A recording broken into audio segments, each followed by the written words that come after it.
I'm Makini Smith.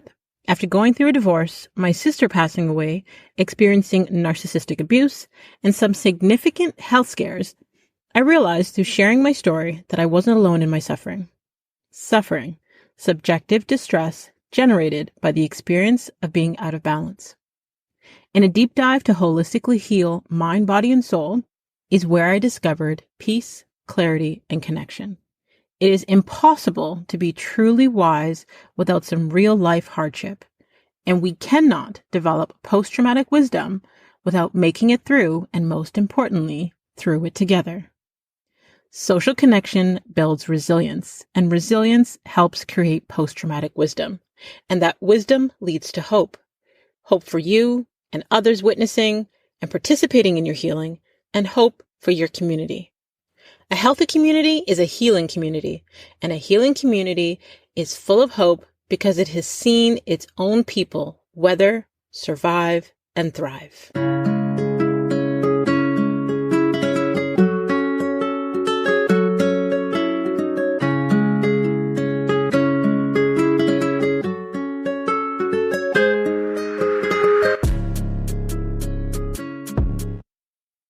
Brian Proctor, author of My Father Knew the Secret, Growing Up with Bob Proctor, and newly released 12 Easy Steps to Change Your Life, Stop Waiting for That Big Thing, was born in 1961 in Toronto, Ontario. That same year, his legendary father, Bob Proctor, began his 60-year journey in personal development after being introduced to Napoleon Hill's Think and Grow Rich. Nearly 30 years, Brian worked alongside his father, contributing to the success of Bob Proctor's teaching on some of the world's largest stages. He found his niche in marketing and business development, playing a pivotal role in shaping the company's early digital strategy. Long before email list building became an industry standard, Brian initiated the idea of building an email platform to amplify his father's teachings, setting the stage for the company's long-term success. As an online marketer, Brian became a top affiliate in major product launches, generating millions in commissions and helping many entrepreneurs gain exposure to large audiences. He attributes his success to the invaluable lessons he learned from his father, particularly in cultivating meaningful, lasting relationships. Now self-employed, Brian lives with his wife, Corey, in the U.S., where he enjoys a life of fulfillment surrounded by nature and the serenity of water. So please welcome to the show, Brian Proctor. Hello, Makini. Thank you very much for having me today. Thank you so much, Brian, for agreeing to come on and share space and co-create this experience for the listeners today. I am always grateful when someone comes on and is open to not only sharing their journey and their expertise, but their time with us. And I do not take your time lightly. So thank you. It's all good. It's all good. So I usually like to start as an icebreaker question to get to know a little bit more about your childhood before we get to know, who you are today and how you became who you are today. Mm-hmm. So, we know that as kids, we have these vivid imaginations of, who and what we want to be when we grow up, and society, culture, what have you. Unintentionally, I guess, limits us by telling us to be realistic. So before all of that happened, I would love to know, who or what did you want to be as a young boy, and what's your earliest childhood memory that defines who you are today? Well, that's an interesting question. I have never been asked before. When I was a child, I don't know as I really knew what I wanted to be. I was, as you know, Bob Proctor was my father. And so he brought me up in a way, or both my parents really, they brought me up in a way that really let me know that I could be anything. I could do whatever I wanted. So I was never pigeonholed into, I want to do this all my life kind of a thing. Mm-hmm. So I have no recollection of, wanting to be like a fireman or a police officer or any of the typical things that you would hear from a young person. I was brought up that I could be anything. And that's kind of what I remember, even as a young boy, which is probably pretty good and pretty unique, I'm sure. Absolutely. I can only imagine, I guess, the levels of blessings. Growing up with Bob Proctor as your father, Mhm. I had the blessing of connecting and meeting Bob. I think I'm trying to remember how old I was, but at the time, it was probably around 2013. So in 2009, I was going through a divorce, and a friend forced me to watch the documentary The Secret, Mhm. and I wasn't ready for it at the time. Mhm. Long story short, my sister passed away in 2012. I was going through some stuff emotionally, and in 2013, I was invited to meet Bob, and my life has not been the same since. Totally blew the top of my mind off, and I have been obsessed with personal development ever since. So I can only imagine what has been like to have Bob as your father. Well, it's funny. I think about it, and my father was introduced to the book Think and Grow Rich in October of 1961, and that was the big shift moment for him. I was born in December of 1961. So Wow. it's pretty incredible. So I believe he was working on changing his paradigms, changing his mindset. He was altering who he was back then. Mhm. And at the same time, he was programming me with all of this material because that's when he started getting into it. And I often laugh and I think I might have been like an experiment. He was always testing these things on me. And it was a unique and fun way to grow up. That's for sure. So I tell people, like, I feel like our kids, they get different versions of us depending on where we are in life, right? As we develop. So each one of my children have received a different version of me as I've evolved as a person. I know that my eldest, who is she's turning 28. Um, the version of me that she had of me as the teenage mom versus my son, who is turning 19. The version of me that he got that was obsessed with personal development and understanding, how the mind works and how to interact with people, and, the focus on, self-mastery and all those things. So complete different people that they got as parents. Right. Yep. So I would love if you could share a little bit with the listeners about your journey. I guess give the Coles Notes version of how you got to where you are today. Yeah. Well, when I was, I guess late teens is really when you start working and figuring out what you're doing. When I was in my late teens, I actually worked with my father. So I was like a roadie on the seminar circuit. This was long before the internet and everything else that we have today. So it was, going out, putting on big events. He had a chalkboard. I would slug the chalkboard, set it up on stage, and that was his prop. That's how he delivered the material.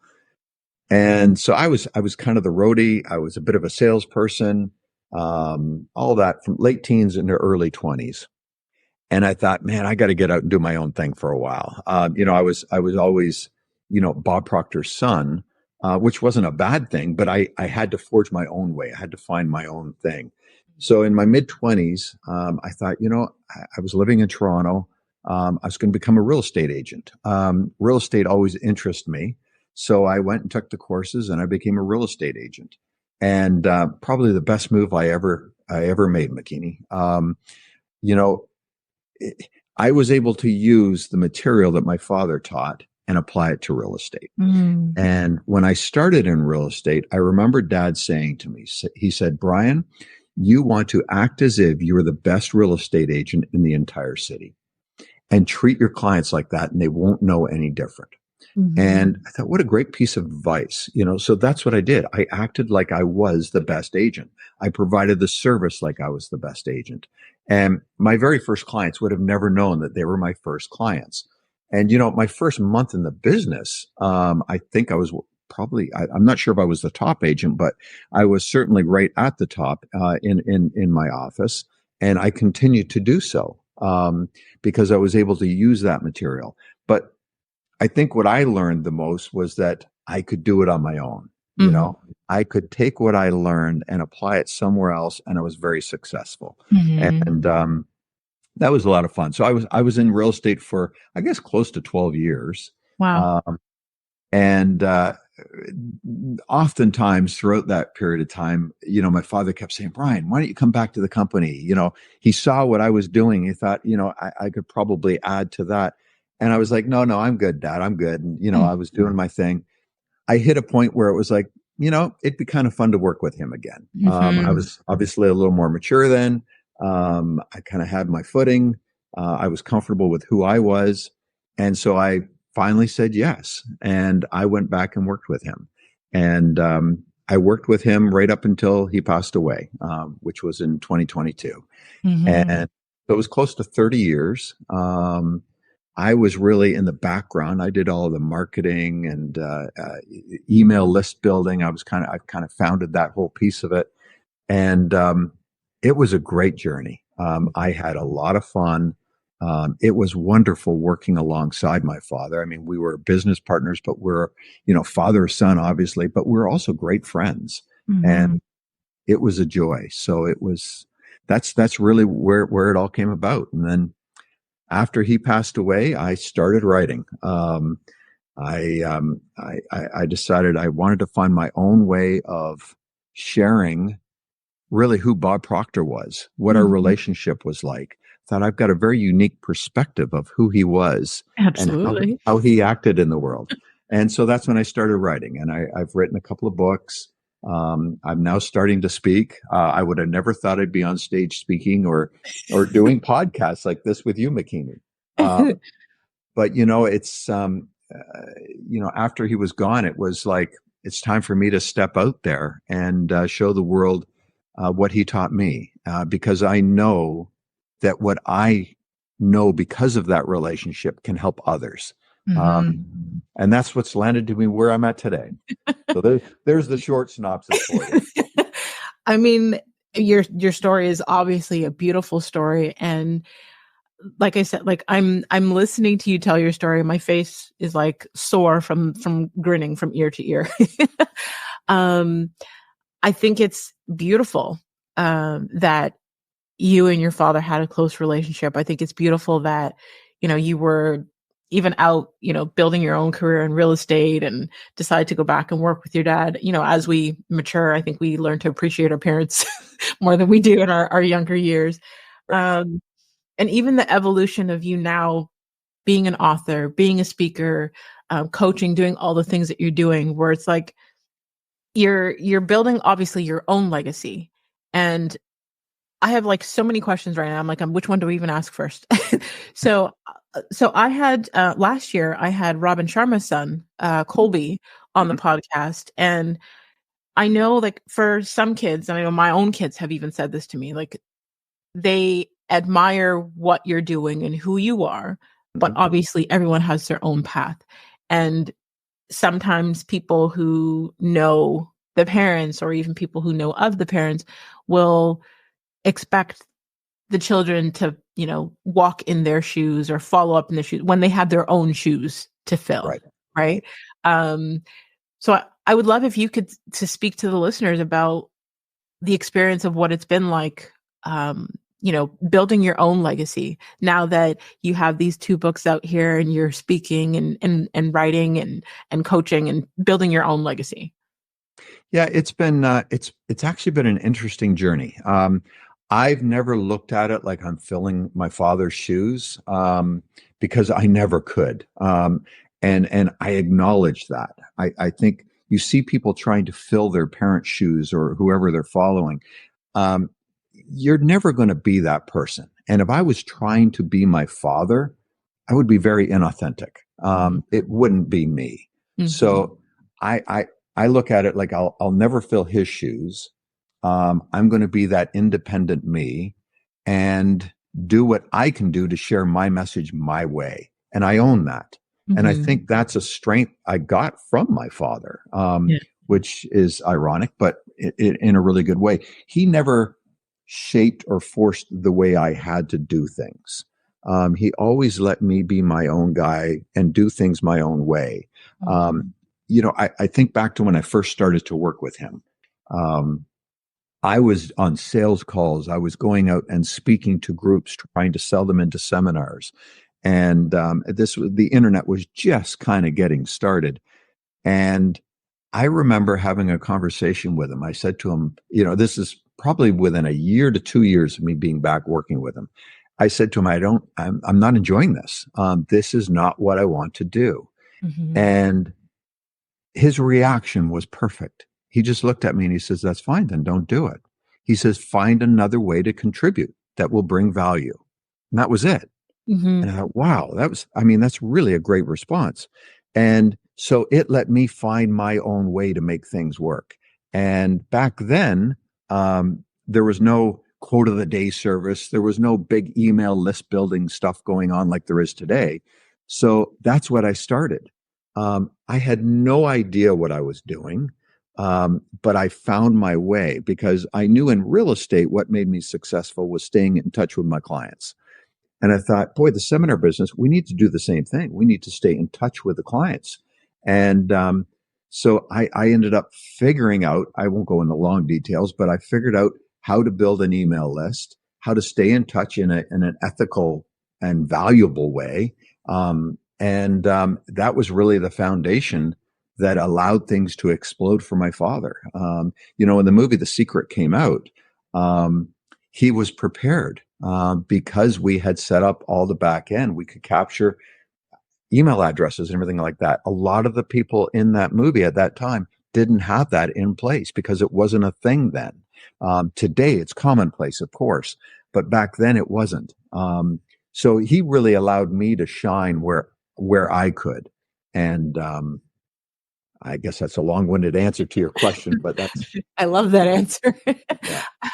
I love that answer in so many different ways because I feel like there's a lot of parents today, especially if we're first or second generation Canadians or Americans, dealing with parents that have an expectation of what we should do with our careers or with our life, right? And we know, like in the coaching business, there are so many people right now that are unhappy because they went into careers because that's what they thought they were supposed to do or what their parents wanted them to do instead of what they actually loved and enjoyed doing or what they were great at and where they felt they brought the most value. And I'm the type of parent that I do that with my children, where I allow them the freedom to figure it out and do what's best for them. It may not necessarily be what I would want, but it's their life, right? And sometimes other parents are like, why are you allowing your child to do this or do that? And I'm like, because that's what they're good at and that's what they enjoy. So I'm going to support that. But I think, again, so many questions. It's like every time you say something, I have all these things that I want to unpack. Funny enough, I was actually in real estate, selling real estate when I met your father. Oh. And it was your sister, Colleen, that got me into public speaking because I was terrified to speak in front of an audience. If someone asked me to stand up and speak about myself in a room with even 30 people, anxiety would kick in, my hands would start sweating, my heart was racing. And it was your family's advice that helped me to, I guess, tap into more of who I am and be able to write more books and speak and coach and do all these things. And, you have that blood flowing in your veins where it's just like the supportive family. I have never met an entire family of so many good, loving people. Some people have, families, and there's always those, couple people in there that are just not, but all of you, every single one of you that I have had the pleasure of connecting with, the amount of love and generosity and support that you all show and share, it's so beautiful. And I'm trying not to get emotional because I'm an emotional person, but I think the world just needs more people like yourselves. So I want to talk about your first book, which I have here. So in your book, My Father Knew the Secret, Growing Up with Bob Proctor, you share, obviously, like you said before, your unique perspective of growing up alongside such a powerful figure in personal development. What do you feel is the most impactful lesson that you've learned from your father that shaped the way that you live today? Whew. One thing. Wow, that's a tough one.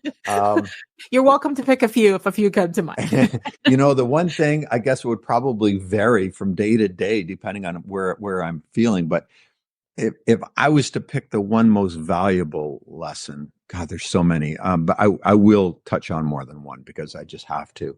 But the first one would be to make sure that you're chasing something big. You're going after a big and worthy goal, something that you're not even quite sure how you're going to achieve. That's how big it's got to be, but that it excites you. It excites you. And if you're chasing something that's worthy, that excites you, it will cause you to do things in a day that you wouldn't normally do. Mm-hmm. That's value right there. That's growth. So if there's one thing I learned from Dad, that would be the big one. I remember as a kid, if I would hit my goal, I would achieve whatever it was I was going after. His first question would be, "What's next? What are you going after now?" It was never a big congratulations. And when I was younger, that used to bug me. And I realized it was my ego. I wanted to be congratulated for doing this. And for him, it was the journey. It's what you learn along the way. That's the gold. When we achieve a goal, that's a win for sure. It's usually anticlimactic because by the time we get there, we're ready for it. It's what we learn along the way. And that's probably the biggest thing I learned from him. If I'm to pick the next biggest thing, if I can share this, Makini, and this is probably the most valuable lesson that I have received. And it's funny. He drilled this into me. If you've got the book, so you would have read it. It was that first chapter. That was a tough chapter to write. It was, that's the first thing I wrote after he passed. I had started writing the book before he passed away, and we had some fun around it. He knew I was writing the book. I didn't know what I was going to call it at the time, but he knew that I was writing it. Well, that first chapter I wrote after he passed, and I was fortunate. I got to spend a lot of time with him in the hospital before he passed away, and we got to share everything with each other. There was nothing left unsaid. So I know how lucky I was that way. But one of the things that he said to me, Makini, he says, "Brian, keep talking to me. Keep talking to me every day. Even when I'm gone, keep talking to me. And just listen to that inner voice. You call it intuition, call it whatever you want, and follow that." And, it's such an interesting thing. After he passed, I think because of our conversations, I've done that. And I have really listened to my intuition and I have followed it to a T. And I will tell you that my life in the last couple of years has grown. I've done so much, and it, quite frankly, has been perfect. It's been uncomfortable. I've done things that I was very scared, but my intuition was telling me to do it. So I did it. I just listened to it. I didn't let the paradigms and those voices on your shoulder telling you, "Oh, who are you to think you can do that?" Right? You can't do that, because if my intuition told me to do it, I did it. Mm-hmm. And it has led me perfectly. That's probably one of the most valuable lessons I've gotten from him. And, wow. Intuition is something that we get right away, and then our paradigms can push it away. How many times have we done something when we knew we shouldn't have? That was intuition talking, but we did it anyway. It comes back to bite us. How many times our intuition says, "Oh, you should do this," but you don't, because you think, "Oh man, I could never do that." And you think, a year later, I wished I had done that. Mm-hmm. So I am now at the point where I just listen to my intuition. If it tells me to say yes, I say yes. If it says to say no, and I'm not even sure why, I politely say no. Mm-hmm. And it has guided me perfectly. Mm-hmm. I call my intuition God whispers. I feel like, my intuition, even like you said, even if you're not sure why, I'm like, nope, God just whispered something to me. Nope.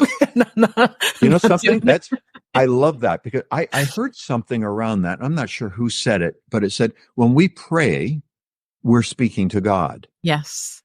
Yes. Intuition is God speaking to us. Yes. I don't know where I heard that, but it just, You know what's funny? As you say that, I'm like, I know I heard that somewhere too. And I also, that's like a motto that I live by. But I feel like the book that Susanna and I wrote, that you wrote the foreword for, I feel like it's in there as well. yeah, yeah. So maybe.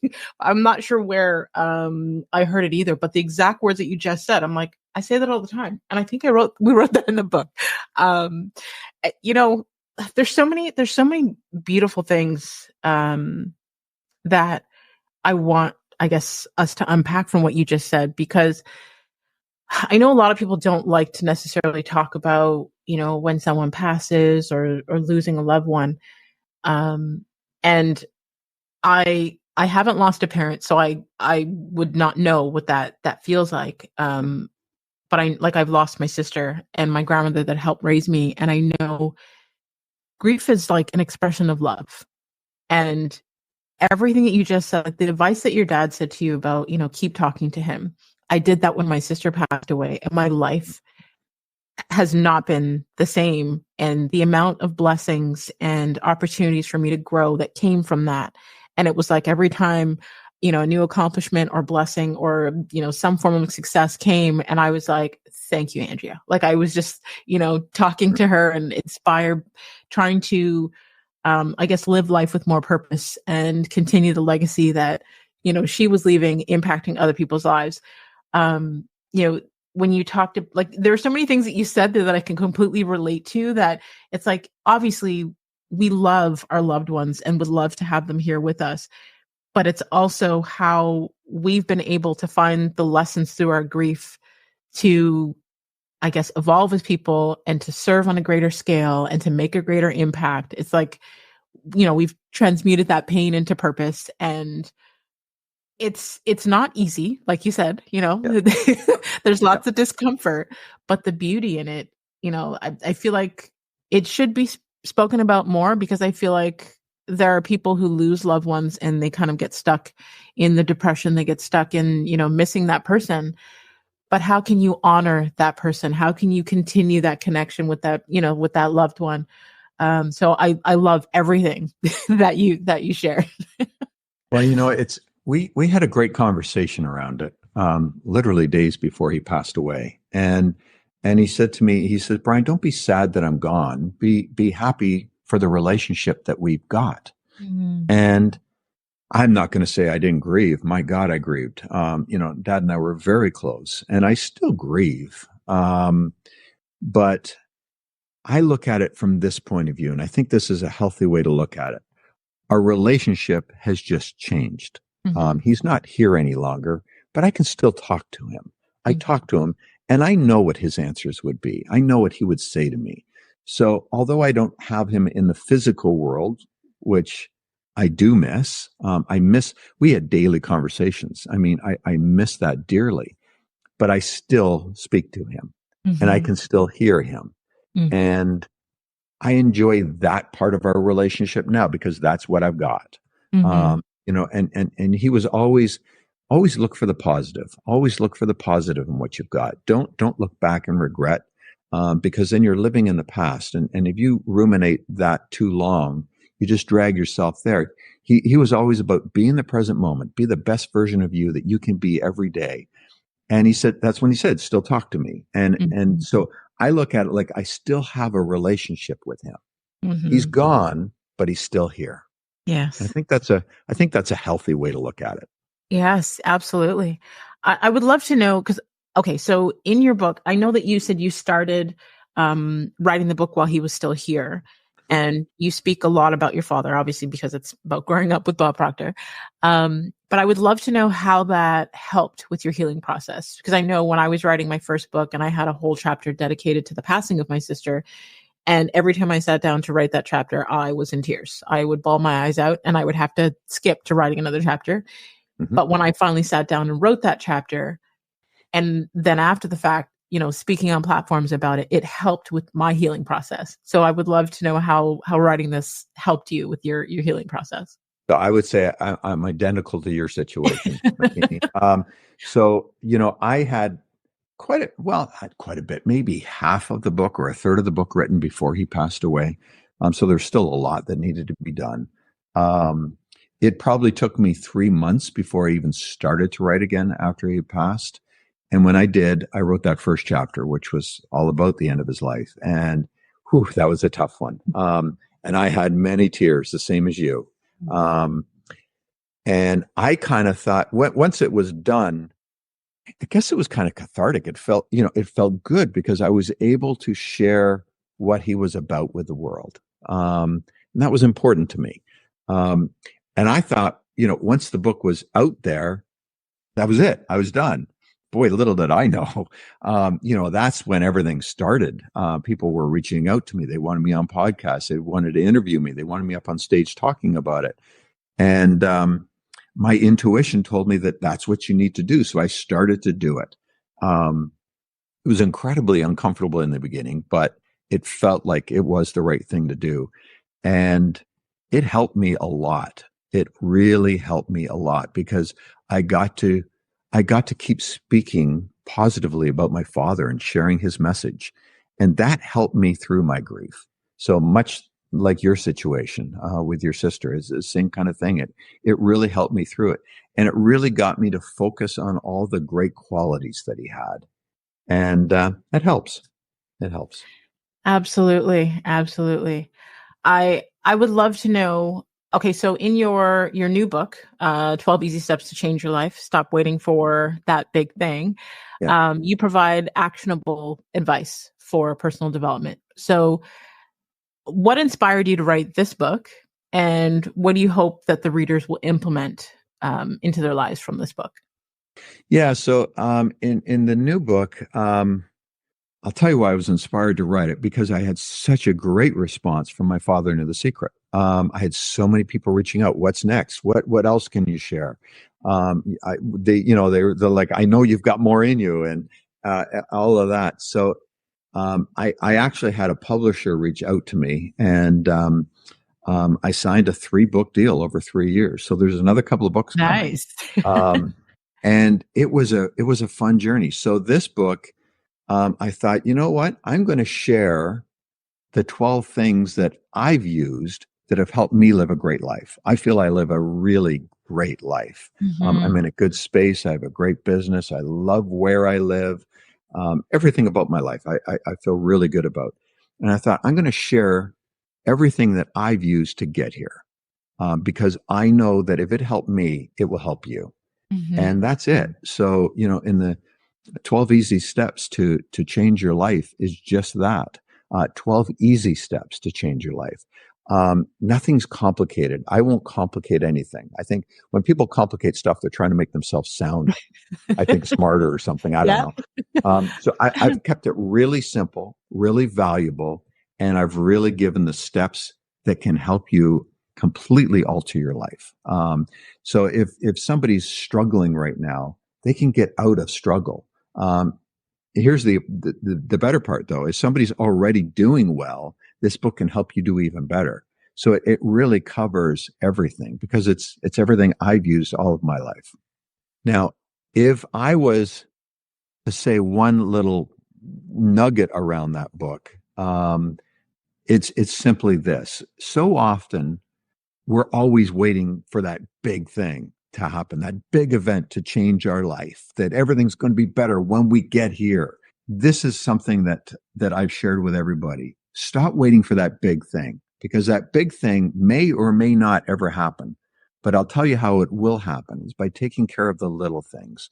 Makini, if we did one little thing every day, even if it's insignificant, if we did one little thing every day that would get us one step closer to our goal, in a year, that's 365 little things.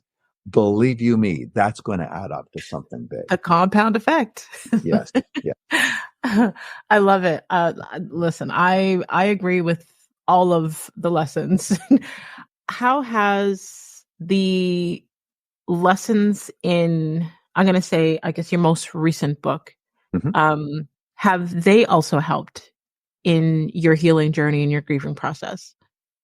I don't know if they've helped in the healing and grief process as much, other than I feel like I'm carrying on my father's legacy in a way that I'm doing things that he did, Mhm. but I'm doing them in my own way, and that's Yes. probably a good thing. Yeah. And that helps. So for me, I'm forever hearing my father whisper in my ear, and things I write based on experiences that I learned from him, really. So that helps. That's really I guess the big thing if I was to answer that. Yeah. As you said that, I was just thinking of something that Susanna always says. For the listeners who are listening, Susanna's my business partner. We co-wrote our last book together. Brian wrote the foreword. Susanna's also, one of Bob's proteges. But she always says, "What would Bob do?" Whenever we're having a challenge in the business or we're trying to think of what to do next, she's like, "What would Bob do?" um, okay. Well, I guess what advice would you give to the listeners who are grieving the loss of a loved one, especially people who may feel overwhelmed about, the void that's been left in their life? Yes. That void's not going to go away. The void is going to be there. I think we have to acknowledge that. Yes, there's a hole left once they're gone. And that hole's never going to get filled in. It will, the pain will get less and less as time goes on, for sure. But, like Dad said to me, he says, don't be sad that I'm gone. Be grateful that I was here and that we had this relationship.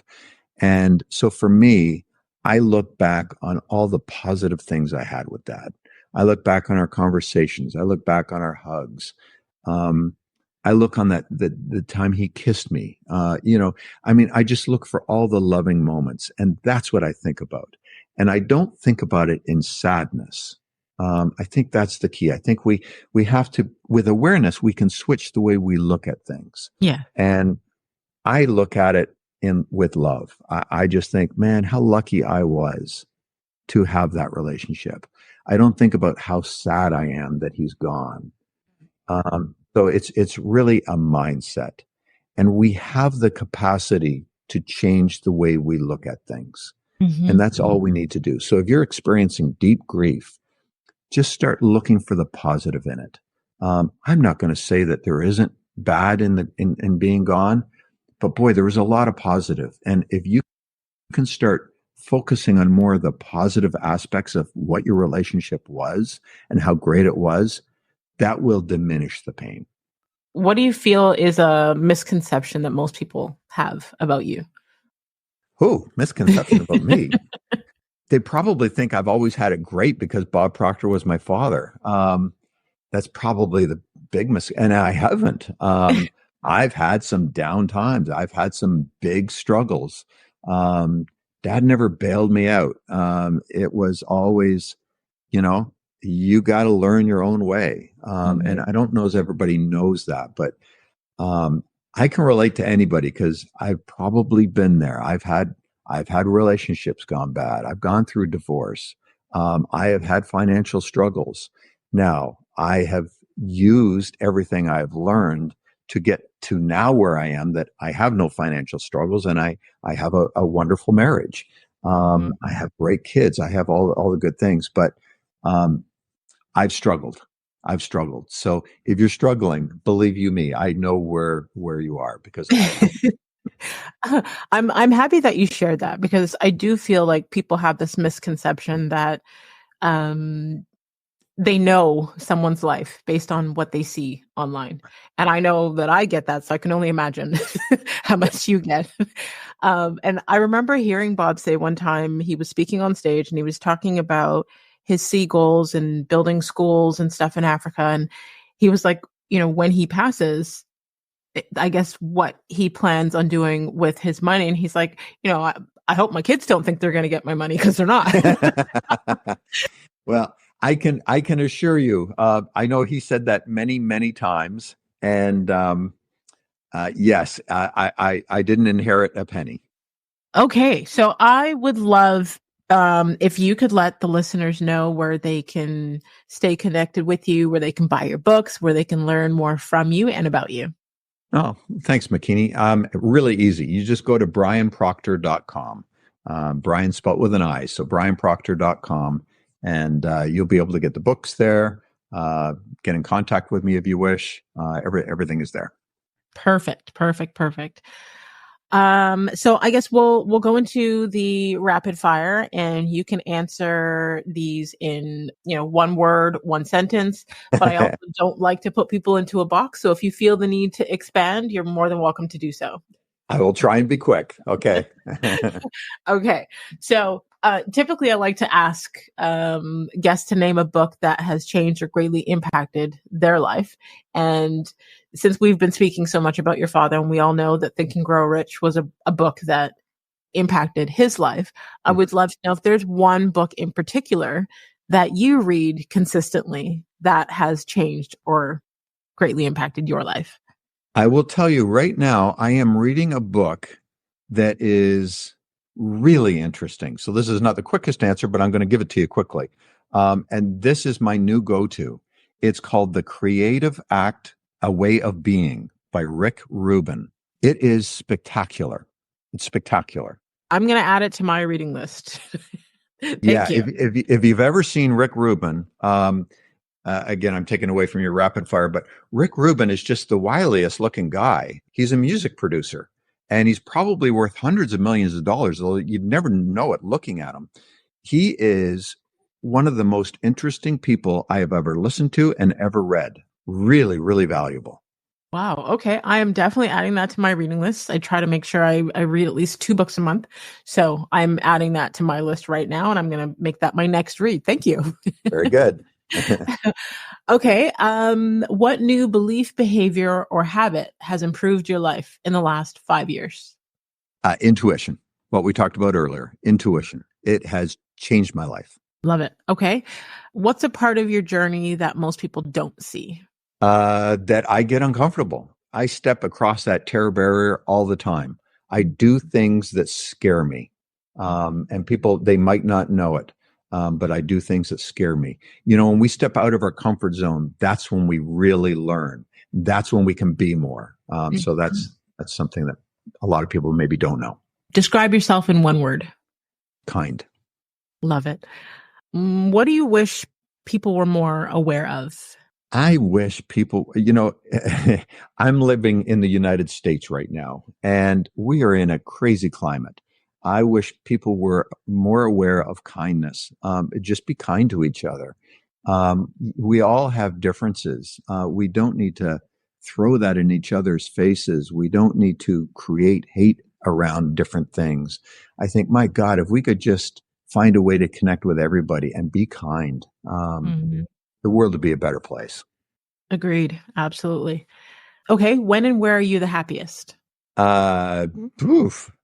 You know what? I when and where? I am the happiest when I'm out on the water. I love being on the water. I live on the ocean. And so if I get out on my boat or out on the kayak, sometimes just sitting in the balcony in the morning, having a coffee, just overlooking the water. I love the water. It brings me peace. Love it. Okay. What advice would you give your future self? My future self, I would say what we talked about earlier. Just do the little things and do them every day. Step out and do something that is going to take you one step closer to your dream. Boy, we'd accomplish so much more if we just did that every day rather than let the days run us. If we take control and step out and take action. Okay. What's your most repeated thought in a day? But you're asking good questions. My most repeated thought would probably just be, do it. Just take action. Take action. I'm forever stepping into action. And just yeah. I love it. I honestly think that is a great way to end the show, because I feel like, inspiration is beautiful, motivation is beautiful, but action is where the results come from. And if that's the thought that you're having every single day repeatedly, No wonder you're getting the results that you're getting. Yeah, I'll share one little thing here with you. This is something that I've witnessed all of my life. I've been around the seminar business, self-development industry my whole life, and I see a lot of people that come to programs, and I think they just come for the entertainment factor. Mm-hmm. They never step out and actually do anything with it. It's the action takers in the world. They're the ones that make it happen. They're the ones that get to achieve all these big dreams. Yes, you need to visualize it. You need to think it, but then you need to step out and start doing something. Yeah. Don't plan and plan and plan until it never gets done. Step out and take imperfect action, and you'll find the way. That is the greatest advice ever. I mean, so I've been an entrepreneur for just over 15 years. I've been in the personal development space as an entrepreneur for about 10 years. And just like you said, there are people that come to seminars. I call them motivational junkies. They come to get high off of the motivation at these seminars. Right.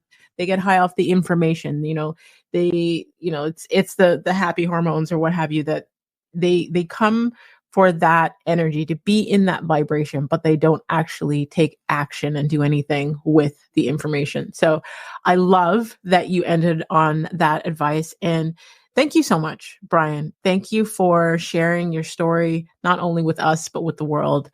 Thank you for the work that you do. Thank you for your time, your energy. I truly, truly appreciate you. And you embody like what you believe, like your kindness shines through. So thank you. I truly, truly appreciate you. Thank you, Makini. You know what? I really appreciate you having me on. And I appreciate the promotion. I want to get this books into as many hands as possible because I know they will make a difference. So I will. I've really enjoyed our conversation today. Me too. Thank you so much. And I look forward to having many more in the future. And I wish you all the success in the world. All right. Thank you. To all you healers out there, until next time, subscribe on all platforms and don't forget to rate the show and leave us a review on Apple Podcast. We would love to hear your aha moments, the gems that you took away from hearing Brian's story. Feel free to share it with us in your review. I just want to thank each and every one of you that continues to listen each week to help the show rank globally in the top 1.5% of most popular podcasts out there. If you could think of 5 friends that would receive value from hearing today's show, please share it with them. Feel free to screenshot this week's episode, and you can tag myself at The Real Makini Smith, or you can tag Brian at Brian Proctor Official. A healthy community is a healing community, and a healing community is full of hope because it has seen its own people weather, survive, and thrive. So let's continue to heal